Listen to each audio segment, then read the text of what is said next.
After 7 torrid rounds of competition across 6 states, the scene is set for a memorable grand final to the Shell Ultra National Touring Car Championship here today at Oran Park.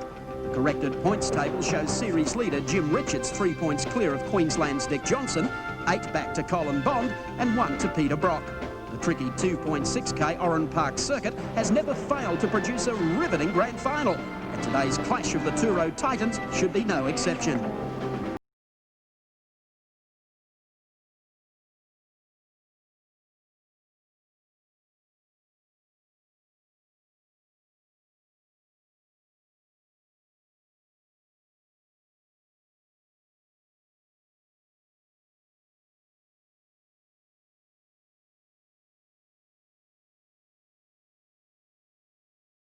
To Oran Park Raceway for the grand final, the 1990 Shell Ultra Australian Touring Car Championship. And what a grand final. 4 drivers today with a chance of winning. Just exactly which driver has the better chance, I'm not quite sure. But one man who should, co-commentator Alan Moffat. Alan, who are you going for? I'm going for Peter. I think Brocky's on form, and he's got a new associate sponsor there with Sid Chrome. He wants to put on a best show, and he'll do it. Well, of course, the big question is, can Dick Johnson retain the championship? Jim Richards says no way. Let's take a look at the way the field lines up today for what promises to be the race of the decade. Pole position for today's championship final, Jim Richards in the Nissan GTR. From 2 at 0.5, Peter Brock. Out of 3.17, Dick Johnson, the defending champion. From 4.25, Tony Longhurst in the Benson and Hedges Sierra. From 5.18, John Bowen, the second of the Shell cars. From 6 at 35, Glenn Seaton in the Peter Jackson Sierra. From 7.20, Alan Jones. From position number 8, car number 30, welcome back, Georgie Fury. From 9, it's 55, Kevin Waldock. Out of position 10, car number 16, Win Percy, the first of the Holdens. Out of 11, car number 8, Colin Bond in the Caltech Sierra. From 12.21, Mark Gibbs in the Bob Forbes Commodore. From 13, car 3, Mark Scaife, the second of the Nissans. From 14, car number 11, Larry Perkins in the Castrol Commodore. From 15.23, Chris Lambden in the Bow Repairs Nissan. From 16.37, Brian Callahan in the Commodore. From 17.27, Terry Finnegan in the Commodore. Out of 18, number 12, Ray Lintott in the Valvoline Sierra. From 19.32, Trevor Ashby in a Commodore. And car number 33, Bob Pearson, starts out of position number 20 in the Product Commodore. That's the top 20 for today's Shell Ultra Shootout, and after the break we'll be back for the most important race start of the season.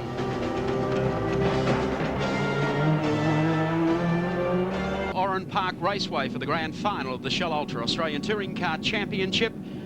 Beautiful weather conditions here today. A capacity grid, a capacity crowd has turned out. The final round of the 1990 series. And the beautiful weather has even brought out the politicians, including Dr. Hewson.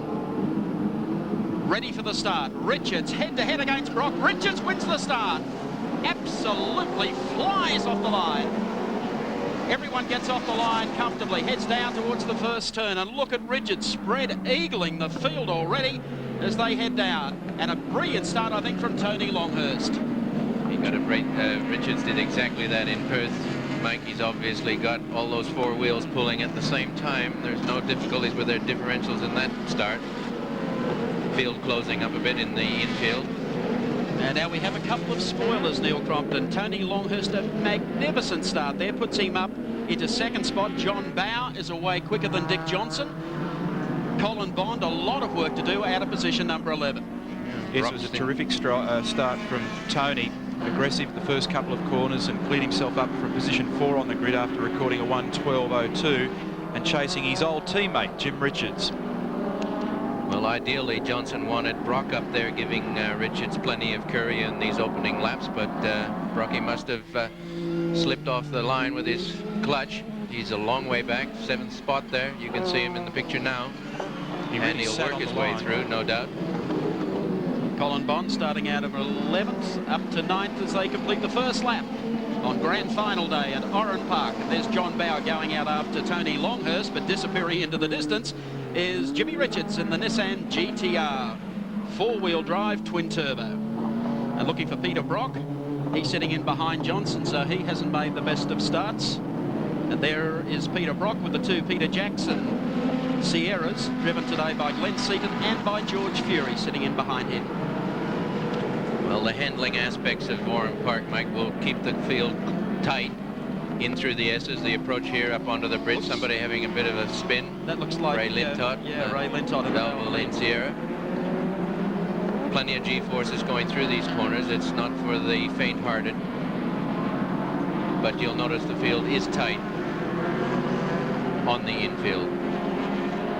Approach to Sutton's corner, gliding through here, picking up third gear, gunning it. Is our rear cam. How do we call this, Mike? Rear cam, or? That's our Dunlop race cam out of the back of Dick Johnson's car, and he's got Peter Brock all over him. It looks like the GIO car of Gibbs has gone off the racetrack, and he's trying to rejoin on the loop area heading down to Sutton's corner. So the first indiscretion, he rejoins as we pick up on Johnny Bower running third at the moment behind race leader Jimmy Richards, Tony Longhurst, and then Alan Jones sitting in right behind Bower. Notice they're starting to tighten up a little bit in this pack now, the two B&H cars, the two Shell cars, Peter Brock lurking in there as well. We saw a graphic shot from the back view with the Dunlop race cam of Glenn Seaton really in the dirt over the top of the dog leg as well. So this looks like shaping up for a sensational second place battle ultimately as Brock works away at the back of Johnson. Approaching now the right-hander up to the bridge. It's rough and slippery on the inside. Well, Brock is definitely gnawing at that back bumper bar of Dick's car. You don't get this close without there's going to be a little tap here sooner or later. The other thing, Alan, is that today's temperature is significantly warmer than yesterday and certainly than Thursday's and Friday's practice. That'll make for an interesting race when we see what happens with tyres after 50 minutes. Well, I think one of the things that is going out the door at the moment with the pressures that is on everyone for this championship final, they'll probably be hounding their tyres a little bit harder here in the first 10 laps of the race. Saw Tony Longhurst there and Seaton just about touching that brick wall on the exit of the dipper onto the main straight. They're throwing everything they've got into these cars. No one wants to lose the drift. I was going to say no one wants to lose the drift. They don't want to lose the draft. The draft. You've got me, Michael. And Brocky's taken that draft there. He's in a bad position here. He needs to turn right in a second or two, and Dick will be well placed to stay in front. But no doubt that bad start on Peter Brock's part is costing him dearly now. He'd like to have nothing but fresh air in front of him, but he's got a big Shell Sierra in front of him at the moment. Another little bite here, and it looks like he's got him. Through on the inside of Dick Johnson, over the top of the bridge, so Peter Brock picks up one. But keeping in mind, without going into the full scenario of where everyone's got, and should finish, for Jim Richards, the title will be Richards if he wins or finishes second to anyone but Johnson. So at the moment, there's no problem about that, gentlemen. Jim is just spread-eagling the field in the Nissan GTR, and there he goes. Well, they'll know how hard they can run their engines, and at this stage it'll be really in Jim's hands. The championship is in his hands. He knows what the tires will deliver for him. He knows how to hold the car in a nice, gentle position and still make good lap times. He'll be working himself to death in an attempt to be easy on the car, which he traditionally is. He's got already 4 seconds gap. I mean, it's quite incredible in the early stages of the race. We're only 5.5 minutes in. See, a lot of people thought that the Nissan team were foxing because they weren't outstanding with the car at Wanneroo, but Richards said even after the Wanneroo race they were coming to Oran Park, they weren't going to conserve, they were going out to win the race, and if they won the title on the way through, that'd be great. New sponsors for Nissan this weekend too in Sansui, and a massive effort by Fred Gibson's team to prepare for this race, and they've really done their homework. Well, there'll be many years contributors to Australian motorsport. There's no question that they deserve whatever laurels they can get. An enormous gap. That's not what you call any life-threatening situation there. Jim can virtually command this race to his heart's content at this stage. Dick is definitely not a threat. There they go down the front straight. Tony Longhurst has qualified so well in all of the rounds of the championship. Johnny Bower sitting in behind him, and then right behind them Alan Jones in the second of the Benson and Hedges Sierras. Longhurst runs a great team, Mike. He puts a lot of heart, energy into his team, and with Alan Jones backing him up, they do a very good job for the company they represent. Well, they've had a mixed bag, you might like to call it, this season. The fastest cars in so many of the rounds, but they've been the fastest cars on Friday, in qualifying on Saturday, and game plan goes out the window seemingly on Sunday. interesting battle looming here between Peter Brock and Alan Jones, as Brock now opens up a small gap on Dick Johnson. Jim Richards, meanwhile, out to just on 5 seconds plus over Tony Longhurst, though he's pulling away at a rate of almost 1 second a lap at the moment, a little less than that. On that equation, Neil, we can forget about him. He can take the checkered flag when he wants. He still has to finish, of course, and maybe that's their plan. They need to get a cushion that they want to back off later in the race, or they have to take it easier on tires later in the race. But at the moment, this is annihilation time, I'm afraid. That scrap that we're looking at now is going to turn into a ripper. We've got 4 or 5 very competitive cars, very quick drivers, all bunching up here. Glenn Seaton on the end of the tag there, as well as we look at Jeffrey Full in the Toyota parked on the outside of the road beneath the Pepsi stand. This is the entrance to the main straight. John Bowe now coming under pressure from Alan Jones, who in turn is going to have to think about Peter Brock. Yes, you're right, Neil. This is where the scrap is in the race at the moment. Longhurst, then Bowe trying to fend off Alan Jones in the second of the B&H cars, and Peter Brock in the Sidchrome Sierra right behind him. I'm quite surprised at Peter's position. I thought for sure the way he's been on form the last number of races that he would have been really a candidate for that first corner. Jim Richards is no slouch off the start, but when you're on the front row, it's anybody's bite. It's not necessarily just the pole sitter. But whatever went wrong on the start line, it's costing him very dearly now, Mike. It certainly is. Peter McKay will be covering the action for us in the pits today, and I guess he'll have Freddie Gibson for us shortly, who won't have broken into a smile just yet, but Fred will be riding this one out by the seat of his pants. Richards out to over 6 seconds now over Tony Longhurst. Down to the end of the straight as Alan Jones closes right up behind Johnny Bowe. Peter Brock back about the same gap he was a lap back beneath the bridge down to the right-hander. Jones just showing the nose of the Sierra to Johnny Bowe. So that's the situation here at Oran Park Raceway. Let's check them out for you on our Shell race score. Jimmy Richards is your race leader. Tony Longhurst runs in second. Johnny Bowe is third. Fourth placed is Alan Jones, and rounding out the 5 in 05, Peter Brock. Dick's driving fairly defensively at the moment. Some fantastic pickies today from Mark Woodley, Charlie Busby and our race cam boys. The Dunlop race cam out of the rear of Dick Johnson's Shell Sierra as they come down the end of the long straight. And here Seaton just showing the nose of the car at Dick as they prepare to go beneath the bridge, and then the short sprint down to the right-hander. So if Dick is in conservative mode at the moment, the man giving him some hurry is a young Seaton. And they've got a real traffic jam up ahead of them. Yes, which we'll get for you in a second or two. Glenn driving very sportingly. Kevin Baldock to the pits in the Playscape Sierra. Not one for tapping anybody, certainly close enough to do that. Lots of people might have.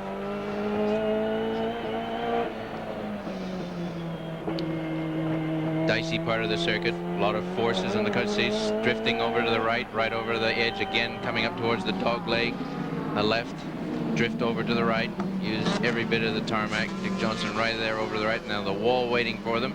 Doesn't look much from this angle, but believe me, from the driver's seat, they're right up there about 2 millimeters away from that wall. On our next shot, you'll probably get to see the group just ahead of them as they head down the straight with Alan Jones, John Bowe, of course, and Peter Brock. The top 10 order at the moment, gents. Jim Richards leading by nearly 14 seconds now from Tony Longhurst. In third place, Peter Brock, who's eased the pressure off himself a little bit from John Bowe. Then we've got Alan Jones in hot pursuit here, car 20 in fifth place, followed by Dick Johnson, then Glenn Seaton, Colin Bond, George Fury, and rounding out the top 10, Larry Perkins in the Castrol Commodore. Little spin there from, not spin, but a little tail wiggle, fishtail from Alan Jones, getting the power down quickly, and tires not quite responding the way he'd like. Anytime the car goes sideways, it's naturally he's not going forwards. Sweeping up to Sutton's corner again. John Bowe, Alan Jones, they've been at it hammer and tongs. Brock's been able to slip through. That eases the pressure just a little bit. And Brock down into some traffic. Right behind him comes Bowe. John Bowe's done a superb job in the Shell team all year. Backed up Dick beautifully on every occasion. just the once when he was bumped out in Malala. A great team driver and an asset to the Shell team. The gap from first to second, Richards to Longhurst, is now 18 seconds. It's like an Ayrton Senna performance. It's a bit like that. Here we go. Here's Brocky and Longhurst snap. Make that 18 seconds, Jim Richards to Peter Brock. So Brock has been able, after that appalling start, to be able to pick the pace up, come back through the pack. He was back to what, about 6th or 7th? 7th, I think. And now back to 2nd. Excellent. So the onus is now on Jim Richards to be able to run the race, or the remainder of the race, at the same pace. And there is every indication he'll do just that. Through Sutton's Corner, Peter Brock heads along that short straight, the kink to the right, back to the left, and then the downhill run. Here he comes, and the crowd already warming to Brock. He's their hero so far today. He may have missed the start, but he's passed more cars than probably anyone else. Let's have a look at a replay here of Glenn Seaton looking for Dick Johnson. This happened just a few seconds ago as we're checking on Brock. Down on the inside, moment of truth. Nice move, very nice. Was. Dick left a little opening there, and Glenn took advantage of it in the Peter Jackson Sierra, so he also has improved his spot as we follow Peter Brock down to the right-hander. That brings Glenn up to 6th, dropping Johnson back to 7th, Colin Bond 8th, George Fury 9th, then Larry Perkins. Well, bear in mind for the championship, it's only a question of Richards being somewhere in front of Dick Johnson, and I think it's looking fairly poor for him. Wilmington having a spin. Yes. Looked like a bit more than a spin, bit of steam coming out of the under the bonnet. I think he's going to have to retire for the day, trying to get out of the way.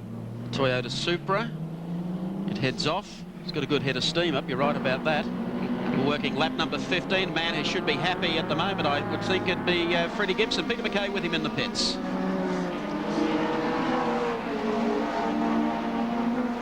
Well, hopefully he's with him in the pits. We'll pick up as they go beneath the bridge, heading down to the right-hander. Okay, Pete, I hope you're with Freddie Gibson. Yes, mate. Well, things are going pretty well for Nissan so far in the race, Fred, but it's still a long way to go. Well, a long way to go, yeah, Peter. The car's going faultlessly. I can't believe how slow it's going. Like, we're now doing 14s and 15s. Like, I thought the race would be running 13s and 12s. So, like, Jimmy's just pacing himself at present. Hopefully the car will keep going the distance and so that we win our first Australian Touring Car Championship. Fingers crossed, eh? Got them crossed, really, Peter. Thank you. Thank you, Peter. Very confident Freddie Gibson. I don't think he's too confident until he sees that checkered flag, Michael. This is a business where you can't afford to count your chickens before they've hatched. Yeah, I'm really interested, Alan, at the times that they're doing. I noticed before on the stopwatch that they were lurking back into relatively slow times, particularly compared to their qualifying performance. And again, that's probably got something to do with the temperature of the day and people maybe choosing a tyre that's just not hard enough to cope with the conditions. Well, I think we have to realise that they've got the benefit of all the other races behind them, and they know just how hard they've pushed them for the 50 minutes in all the other rounds. And here we are today with the hottest day of the season practically, apart from perhaps the opener at Amaru earlier in the year. And I think they are driving according to what they think will get them a finish. No one wants to come in and have a tyre change in a race like this. You notice at the end of the straight at Oran Park now, the dreaded concrete wall's gone, thankfully. So that'll save a few people a few $1,000s in the next few months, weeks, years, and so on. It's taken them a while to realise that, but that was something that was long overdue. Pretty easy on the motorcyclists in 1990 than it perhaps was a couple of years ago with the concrete wall. So Jimmy Richards in the Nissan GTR continues to lead as we check our Toyota race score. Peter Brock runs second on the racetrack. Third is Tony Longhurst. Fourth is Johnny Bow. And rounding out the 5 is Alan Jones. And we'll be back at Oran Park in just a sec. 50-minute final here today at Oran Park before a suggested crowd of somewhere between 32 to 35,000 people. Certainly the biggest crowd motorsport in Sydney since I think about 1972. Yeah, there was a little race between a couple of Mustangs here in one year. An aggressive little bloke from Melbourne and a prospective Canadian, as I recall. That was quite a race. Yeah, it's a great day. Bob Jane, Alan Moffat, John Harvey, all going head-to-head for the touring car title. And 72 through to 1990. There's the man, number 17, and just has now moved up to make life even more miserable for him, and that's Colin Bond, Caltex's Laughing Cavalier, ready to head up over the bridge. So as Brock has been able to pass all the cars, Dick has been slipping back through the pack. It's quite strange, because obviously Dick is in the same boat that Jim Richards was in. It was win or nothing, virtually. I think there was one equation that said if Jim came third and Dick was second, it was going to be a tie. But in all reality, both drivers knew they had to get a strong finish, and it's the Nissan that's doing it against the Ford Sierra here, normally propelled at the head of the field. Some great shots again from our Dunlop race cameras. Bondi straight down the outside, and that was just too quick. What's happened to Johnson? Johnson's headed for the pits. Here he comes down pit lane. Yes, he's got a difficulty. So, tyre change for Dick Johnson. The championship had already slipped away. There was absolutely no chance whatsoever, after slipping back through the pack, that he had any hold back on it again. Was going to be a record-breaking championship as well, Michael. Yep. His 6th, the greatest number to date has been 5. Oops. Pete Gagan. There's Tony Longhurst has whacked that very tight right-hander at the base of the bridge. He had real pressure on him in the last lap from John Bowe as we take Dunlop race cam. Dick Johnson rejoining. On the last lap through, Bowe was right on his tail, so they were having a great scrap for what was 3rd place. So Longhurst will drop back in the order now. We'll give you the top 10 again as soon as possible. I can't find Larry Perkins at the moment. It might just be me, but he was in 10th position.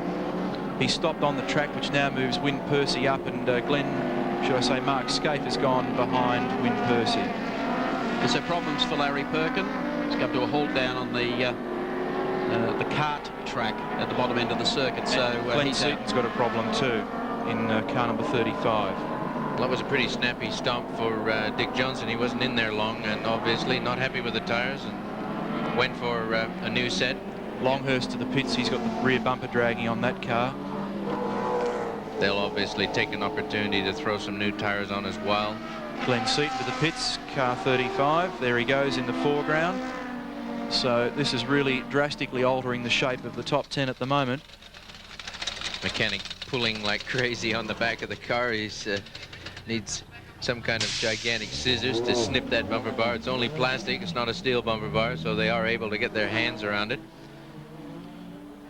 Well, out goes Tony Longhurst.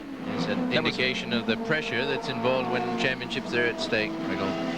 Everybody's just a little bit rattled, a little bit nervous. Hotter than normal day, putting more strain on the tires than would normally be the case. But that's racing. That is racing. So Tony Longhurst in the B&H Sierra rejoins. Also a snappy pit stop for Tony. And Jimmy Richards continues to lead. The number 2 Nissan GTR. Twin turbo, 4-wheel drive. Oh. Alan Jones with the bonnet up. So the hood goes up on the second of the B&H cars. Running 2 cars is a tough job for any team, Michael. I've got, I won't say I've got sympathies for that. That can happen. To run 1 well is a tough job. To run 2 is not twice 1, it's 3 times the effort. And credit to Tony Longhurst and Benson and Hedges. They've fielded a 2-car team throughout the series. They've been up there all season long. They haven't had a win, but they are genuine, real gentlemen competitors and appreciated by the sport. Which I guess prompts the question, you only take 2 cars out once a year. Well, that's when you're maybe really I'm lazy or something. No, that's like when that. you're really serious about it. That's what I'm serious about, and that's where we want to place our emphasis. And obviously, with Rudy Eggenberger's help, I've got a lot of assistance. But to run a 2-car team is a monstrous strain. You don't even see, looking at the Nissan GTR, you don't even see the other Nissan in the screen. Yeah. At Malala, they were running, you know, tight up there in the first 4. Freddie's taken the decision. We're going here. We got a championship at stake. I'm going to concentrate on my new car, whatever Jim needs to get this thing going, whatever mechanically is required. And Mark Scaife has dutifully done his best in the other car, but I'm sure all they did to that last night was change the oil on it. top 7 at the moment. Richards leading, huge margin over Peter Brock. In 3rd place now we've got John Bow. 4th is Colin Bond. 5th place we've got George Fury, a great drive. This is the gap.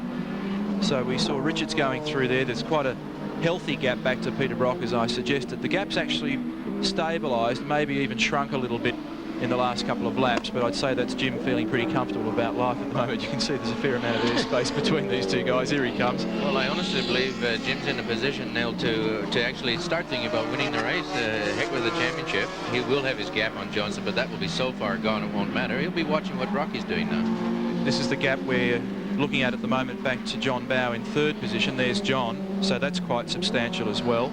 No, not too far back, and moving up all the time is Colin Bond. We've seen this before. And behind Colin we've got George Fury. There's Bondy on the charge again. Behind George Fury we've got Wyn Percy. Behind him Mark Scaife. That's the top 7 that I can work out at this stage. Who said there are no old and bold drivers left in this business? Bondy just keeps getting better. Been through this before, and he's definitely an enigma to the rest of them. They're trying to figure out how can it happen. He started many times back there in about 10th or 11th place, came through at Lakeside, came through at Nalala, and certainly by any stretch of the imagination not out of this equation if anything happened to the first 2 cars. No, anything could happen. You're right there, Alan. The race still has a fair way to go. Things looking good for Nissan, though, with the GTR running superbly out in front. We're on lap number 26. We've run 33.5 minutes now, Mike, a 50-minute race. I said last night I was getting set for a Queensland trifecta. The Broncos, the Brizzy Bullets and Dick Johnson. You've let me down, pal. Oh, mate, the race not over yet. Oh, good on you. You think I was safer having my money on you than the Brisbane Bears? Oh, you wouldn't believe, mate, the things that can go wrong when you don't want them to. Tell us about it, Dick. Well, I think my drink bottle had an enema inside the car here, and it created fumes because I used some gunk in the bottle that nearly blinded me. Then Brock got past me, would you believe? Unfortunately. Yeah. And that thing of his, like, I nearly choked to death on Mobile 1. It looks like the last train to Fernie Grove. Great to see you haven't lost your sense of humour. What's the use, mate? You die if you lose that. OK, you're going to battle on and try and pick up a couple of points. Come again. You're going to battle on and try and pick up a couple of points. All we need is a bit of luck, mate. All right, go get him, Tiger. We'll talk to you later. Thanks, pal. Thank you. What do you say? Well, I can say that that could be quite nasty to have the water coming out of your drink bottle, obviously showing the enormous forces that are going on in these cars. For that thing to pop out of its container and get it in Dick's eyes wouldn't have been nice at all. It's hard enough to see where you're going through the windscreen without worrying about giving your eyes a little sudso. But Bondi right up there behind John Bow. I think he's got intentions on making it 3rd place. He certainly has. That's close enough to certainly take advantage of the draft. Oh, giving it plenty there. Down with the gas and power oversteer, as we refer to it for you technically minded listeners. Nicely controlled and back on, but it cost him a little bit of time. He wants to just sneak right up on that back bumper bar, stay there, and take advantage of the draft all the way down the straight to be able to pass him. Well, see, he closed up under brakes at the bottom of the hill last time, but Bow just had too much oomph down the straight for him. What's also happening is John's now having to move into defence mode, which takes him away from the optimum race line. The minute you get away from the perfect race line, you start to cost yourself time. In some ways, it actually makes you more likely to be exposed to a passing manoeuvre. It's a very difficult juggle in a driver's mind to decide whether or not you want to get a little wider or you just want to commit to driving your car the way you normally do. Looking at Bowie's right-hand side door, he's had a little coming together with someone there. Let's check them out, the way that they're running on the racetrack on our Shell race score. Jimmy Richards, your race leader, doing it easy. Peter Brock runs in 2nd. John Bow is 3rd, getting even closer is Colin Bond. And running in 5th spot, it's welcome back to George Fury in the Peter Jackson Ford Sierra. D2, we're riding with the race leader, Jimmy Richards, with our Nissan race cam. Just as you joined us just a second or so ago, Colin Bond and John Bow, that great scrap that we've been following. Have a look at this. Down on the inside comes Colin Bond. Defensively driving was John Bow, and wham. Whammo. Now that little uncalled for. Mike. Oops, and also a catch on the front. Bond is then able to sweep around the outside and continue on. Johnny Bow also picks up another gear, but he's carrying the legacy of that little coming together. Bond is 5th in the race. Bow is still 6th in the race. And the mover and the shaker in the pack is George Fury up to 3rd. That's the fastest part of the circuit, and I think slightly unsporting maneuver.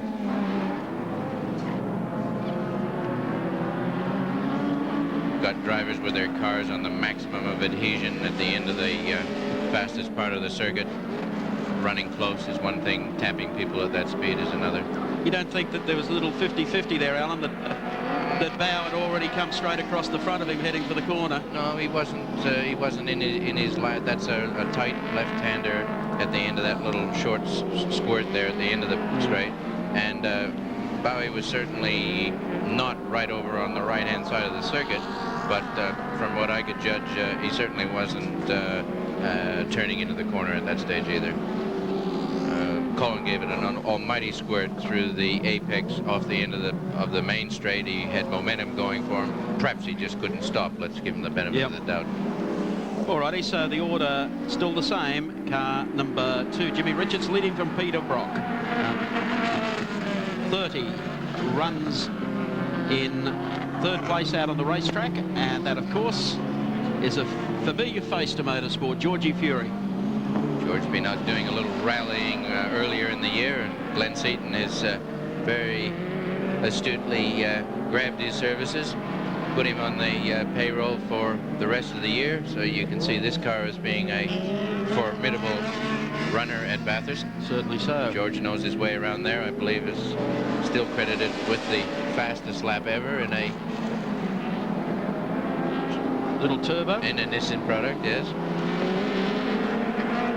What we're also looking at is the fact that Nissan this week decided to release George Fury, who of course was his under contract. Well, no use having the equipment if you haven't got people to drive them.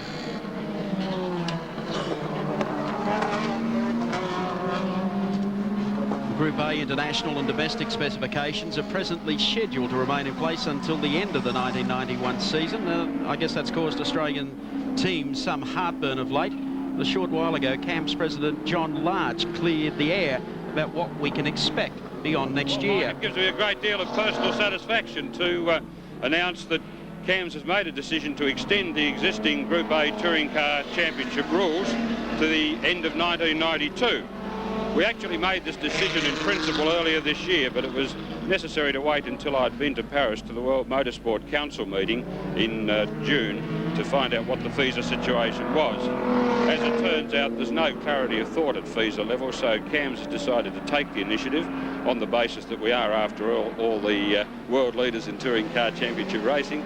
We've taken the initiative and we've announced this decision now so as to give our own teams in Australia the security of knowledge that their investment's good for further periods. I guess that is good news, Alan. It's absolutely extremely great news, and coming at this time halfway through the year when we're able to plan with our sponsors and amortize our vehicles over another 24 months is tremendous news. Also gives Nissan a great run with their new car, and it gives the new Commodore that's coming next year a real life in front of it instead of just 12 months. We're looking now at George Fury. Right behind George Fury, of course, is Colin Bond. Only Murray Carter splitting these two as Bondy comes back through the pack again after that little heave-to with John Bow. So Bond down on the inside of Murray Carter, one of the veteran privateers of Australian motorsport. And there is the Peter Jackson Sierra just ahead as Colin Bond goes after him to improve his final point standings in the championship. Mark Scaife, of course, driving the second Nissan here today. Just about to be lapped by Jim Richards. He's in 7th spot, so Jim is having one heck of a day here at Oran Park. There's Mark Scaife, who did, of course, all of the experimental work in the new car before Jimmy Richards stepped into it. All the testing at Winton. Did a great job, was very impressed with the car, and I thought had an outstanding debut in the car at Malala, only for some hub problems. We've got Wyn Percy in 6th place at the moment, also in the Holden Racing Team Commodore, having a pretty lonely drive. He's got no one around him after all the drama that's been going on in this race. We've got 45.5 minutes down, and that position of his looks pretty secure. They come down the hill again. Jimmy Richards sitting just in behind Mark Scaife. The point I was trying to make earlier about Nissan deciding that they were quite happy to release George Fury, considering they were only planning on doing a minor number of enduro races this year. It's been a bonus for the Glenn Seaton team that he was able to join them, because I think he will bring some solidarity to that team as they go towards Bathurst. Yes, and there's nothing like having experience when you're at Bathurst. It's the most difficult circuit in Australia. It's one of the most difficult circuits in the world, and certainly a little bit of having your apprenticeship behind you is a nice way to have it up there. Mark Scaife running 8th on the racetrack at the moment as he heads up over Yokohama Bridge. Well, if this is an indication of how evolution works for you, and when you can have your new car lap your old one and just retire it gracefully, one could say great timing on Nissan's part. I think a little bit more luck than good management there, but credit to them. This company has put millions of dollars into Australian motorsport, and here today about to grab their first Australian Touring Car Championship. Well, I can recall back a few years ago when they were going head-to-head with BMW, and young Glenn Seaton, of course, driving for Nissan, had a door-to-door run with Jimmy Richards. They had a coming together at the end of the straight. As it was, Jim went on to win yet another Australian championship in the BMW. The car roles are reversed. Well, a win today for Jim will give him his 3rd championship. Getting up there on the numerical ladder is one of the greatest number of championships to his credit, and always nice to have. Working lap number 38 is Mark Scaife down on the inside of the little Toyota Corolla, still running for their own small car championship within the title. Yes, Toyota have backed that class for a number of years now. They've won it at Bathurst for umpteen number of years, and again today will be the class winners. Well driven by John Faulkner. He does a great job, John. To be said, though, that in that baby car class, they're not filling the same number of cars as the outright, and it's not as hot, but it wouldn't matter if they had a dozen Toyotas. John has been the standout performer in the category, not only here but also at Bathurst. Rocky goes through. Phil Ward just going through there, also in the Mercedes. Well, Peter will be kicking himself today. He probably would have, I honestly felt, had the potential to win the race, but you can't give away anything at this level of competition. You have to grab the start by the throat, you have to get into the first corner, and you've got to keep that daylight in front of you and nice fresh air. Whatever was his problem off the line, it's cost him dearly, and it's honestly given Jim Richards a free run here today. Brocky was the only one on times in qualifying, Neil, that was capable of doing the job. The warm-up this morning was 11.0 for Jim and 11.1 for Peter. Looked like being an absolute real screamer here this afternoon. But luck of the draw, just one ingredient went out the door. Peter missed the start, and it's cost him any chance of a victory here today. Yes, his lap speed at the moment is certainly strong enough to do the job, but it's possible also that Richo's backed off slightly. But I think Fred Gibson's comment earlier on in the interview with Peter McKay was the most pertinent. You just can't believe how much slower the opposition are running compared to their qualifying form. When you look at the fact that there were 2 other drivers in the 11s in qualifying and in the warm-up this morning, and then another group of drivers that were in the very low 12s. But when we actually got to race conditions, the disparity between the 4-wheel drive car and the Sierras has been massive. In the early laps, you remember me saying it was over a second a lap. Quite incredible. Well, the greatest danger for the rest of us Sierra owners is the fact that we're only driven with 2 wheels. The GTR's got 4 wheels working for it, and obviously each tire is getting a little bit easier job, being a little bit more controllable. And as such, when Yokohama get a package even, shall we say, better than the one they have here today, heaven forbid for the rest of us. George Fury still lapping very well here.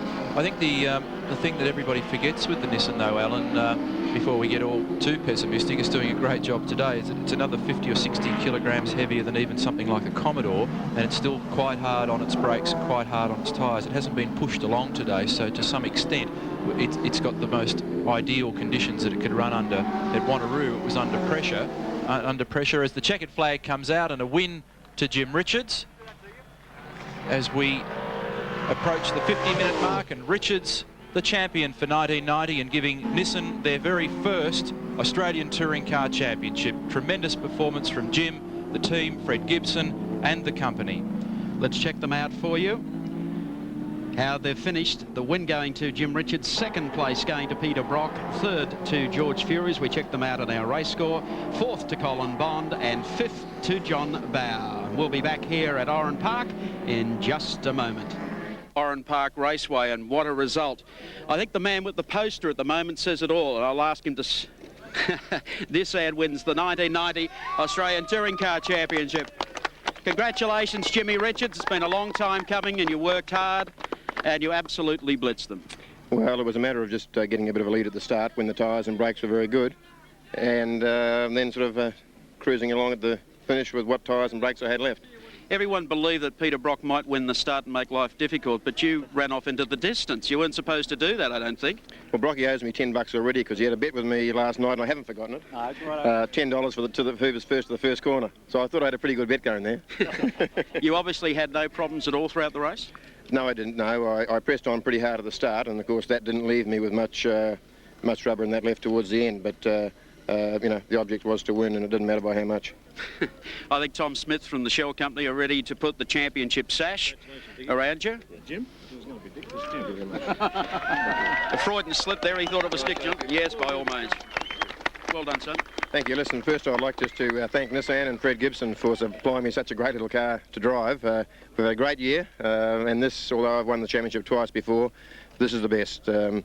I had a hand in them not winning it a couple of years ago, so it was fitting that I win it for them. Also thank our great sponsors, Yokohama. Without their help, obviously we wouldn't be where we are, and our new sponsor, Sansui. And a special thanks again to Fred and the boys and Mark for doing such a great job in the testing of the car early in the week. Thank you. Okay, there's the championship trophy coming along for you.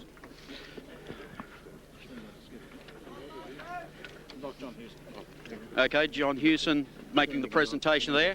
I've got to bring a guy on that made life fairly uncomfortable for everyone in the later stages of the event. That, of course, was Peter Brock. Well done, Brock. A good run today. Thank you very much. Thank you. Here's $10 for Richo.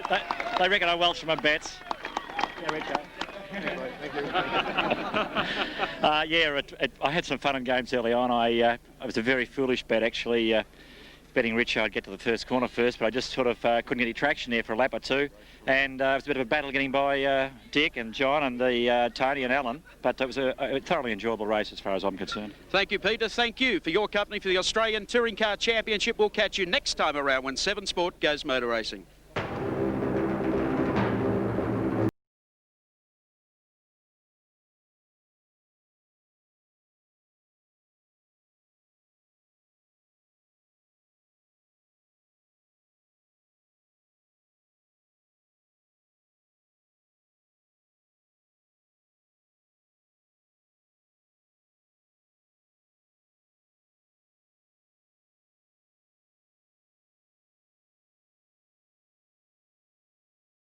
Telecast was proudly brought to you by Shell Ultra Unleaded, experience the difference, by the hot Toyota Corolla SX, and by Dunlop, the world's best road holding tyres.